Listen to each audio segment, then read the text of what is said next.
तो स्वामी जी महाराज ने सत्संग में जो सबसे पहली अहमियत और कीमत बताई वो मनुष्य शरीर की। तो उदाहरण निकाल करके बताते थे कि तुम इस मनुष्य शरीर में ऐसे ही नहीं डाले गए। कहा है कि कई जन्म है कीट पतंगा, कई जन्म गजमीन कुरंगा, कई जन्म खैबर में खोइया, कई जन्म पंछी जगजैया, किरण काल देश अजरिया, अब की बार जगदीश मिलन खेवरिया। ये महात्माओं के वचन है लिखे हुए धर्मशास्त्रों में। तो इसका स्पष्टीकरण बताते हुए कहते हैं स्वामी जी महाराज कि कई जन्म है कीट पतंगा, यानी मनुष्य शरीर में आने से पहले 84 लक्ष योनियों में 4 खानों में तुमने बड़ी मार खाई है, बड़ी पीड़ा झेली है और बड़े कष्ट को झेला है। कहाँ गए? स्वामी जी महाराज ने कहा कि 27 प्रकार के नरक है।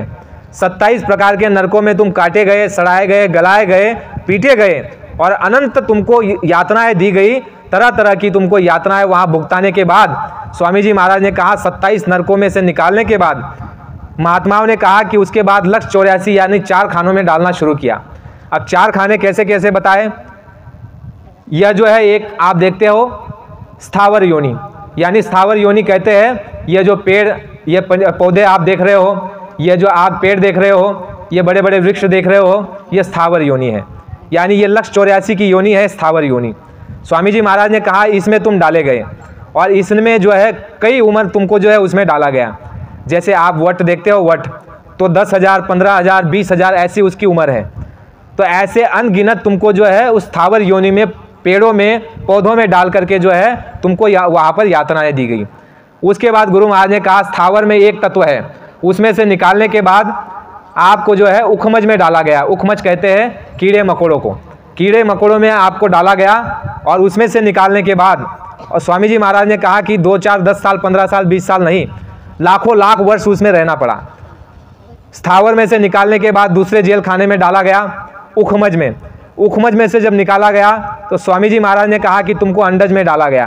अंडज में यानी 3 तत्व का वो जो है जेल खाना है।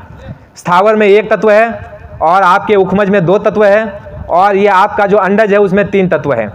उसके बाद स्वामी जी महाराज ने कहा कि पिंडज, स्थावर, उखमज, अंडज और पिंडज, यानी पिंड में जैसे देखिए कुत्ते, बिल्ली, शेर, गधा, भालू, ऊंट, हाथी और मनुष्य, ये पिंड रचना है, पिंडी रचना है। तो इसमें तुम डाले गए और स्वामी जी महाराज ने कहा कि तुमको जो है तरह तरह की यातनाएं दी गई और अंतिम योनि जब तुमने गाय की योनि में जब जीवात्मा आई तो उसको जब खूंटे में वो गाय मरी तो स्वामी जी महाराज ने कहा कि उसका अगला जन्म स्त्री का यानी बच्ची का हुआ।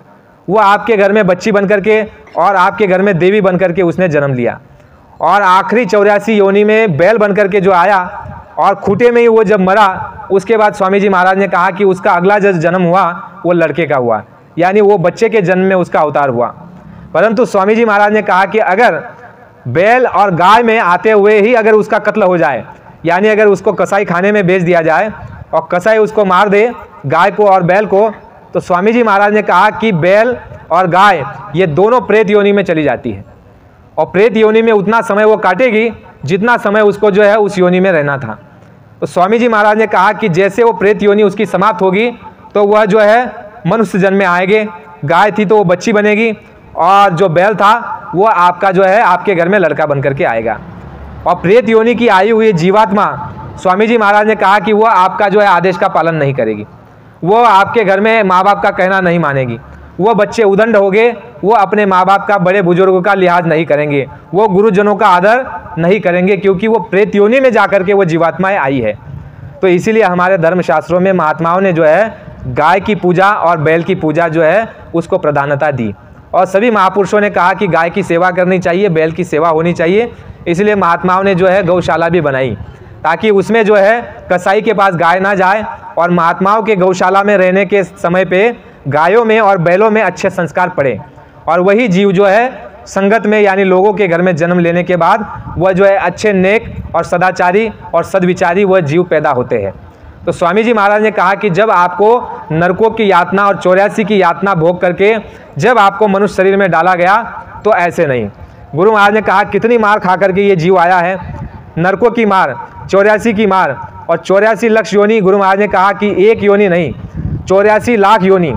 अब उसमें भी हमारे तुकाराम महाराज ने ये कह दिया कि एक एक योनि कोटि कोटि फेरा तेव्हा लागे हा मानवाचा वारा, यानी योग योनि में जैसे सांप में डाल दिया जाए तो 1 करोड़ बार उसमें जन्मना पड़ेगा और मरना पड़ेगा। उसके बाद दूसरी योनि में डाला जाएगा, 1 करोड़ बार मरना पड़ेगा और 1 करोड़ बार जो है उसमें आना पड़ेगा। तो महापुरुषों ने कहा कि एक एक योनि कोटि कोटि फेरा, तेवा लागे हा मानवाचा वारा। स्वामी जी महाराज ने कहा इस मनुष्य शरीर की कीमत है, अहमियत है और इसकी कद्र है। और दूसरे तरीके से स्वामी जी महाराज ने समझाया कि ये मनुष्य शरीर में जो है कर्म करने के अधिकार है। स्वामी जी महाराज ने कहा कि देवी देवताओं को कर्म करने का अधिकार नहीं। जय गुरुदेव।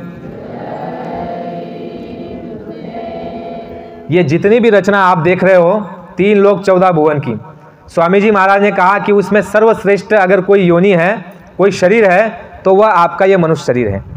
स्वामी जी महाराज ने कहा कि देवता भी इस मनुष्य शरीर के लिए याचना करते हैं उस मालिक से, परमात्मा से, कि हमको जो है ये मनुष्य शरीर मिल जाए। वह किस लिए? तो स्वामी जी महाराज ने कहा कि इसमें क्या है, एक रास्ता गया हुआ है जिसको 10वां द्वार कहते हैं, ब्रह्मरंध्र कहते हैं। स्वामी जी महाराज ने कहा कि 9 द्वार जो है आपके बाहर खुलते हैं, 2 आँखों के, 2 कान के, 1 मुंह का, 5 स्वामी जी महाराज ने कहा टट्टी और पेशाब का, ऐसे, और 2 नाक के, ऐसे 9 दरवाजे जो है आपके बाहर खुलते हैं। और 10वां दरवाजा है आपके मनुष्य शरीर में, वो गुप्त है। ये 10वां दरवाजा है जो है स्वामी जी महाराज ने कहा कि ये ना पशु पंछी में है, ना गाय भैंस कुत्ते बैल में है, और ना ही देवी देवताओं में है। ये 10वां दरवाजा आपके भीतर है और जो गुप्त है। और इस मनुष्य शरीर में स्वामी जी महाराज ने कहा कि कर्म करने का अधिकार आपको दिया गया है, और इसमें जो है कर्म करने के लिए आप स्वतंत्र हो, लेकिन फल भोगने के लिए आप परतंत्र हो। क्या है, उससे कर्म होते हैं, अच्छे और बुरे 2 तरह के। गुरु महाराज ने कहा कि एक कान है, कान से अगर किसी की निंदा सुनोगे तो उसके पाप के बोझे से तुम दब जाओगे। कुछ तुमने बुरा नहीं किया, लेकिन किसी की निंदा सुन ली, तुमने पाप किया ही नहीं है, तुम अच्छे नेक भले इंसान हो, लेकिन कोई आदमी किसी की निंदा कर रहा है और तुमने वहाँ कान लगा करके सुन लिया, तो जिस आदमी की निंदा हो रही है उसके सारे के सारे पाप तुम्हारे सर पर। ये कर्म इंद्री। स्वामी जी महाराज ने कहा कि ये जीवान, जुब्बा, ये भी आपकी कर्म इंद्री है। इससे अगर तुमने किसी को गाली दे दी, झूठ बोल दिया, या फिर किसी का दिल दुखा दिया, तो भी वो जो है तुम्हारा कर्म बन गया, और वो तुम्हारे कंधे पर अच्छे बुरे कर्म लिखे जा रहे हैं, और देवता वो अच्छे बुरे कर्मों को लिख रहे हैं। और साथ ही साथ गुरु महाराज ने कहा कि तुम्हारे पीछे जो है कुदरती कैमरा उस परमात्मा ने, ईश्वर ने लगा करके रखा है। ये 5 तरह की जो इंद्रियां हैं, इससे कर्म बनते हैं। तो स्वामी जी महाराज ने कहा कि ऐसा कोई आदमी नहीं जिससे कोई कर्म नहीं बनेगा, बुरा नहीं तो अच्छा बनेगा ही।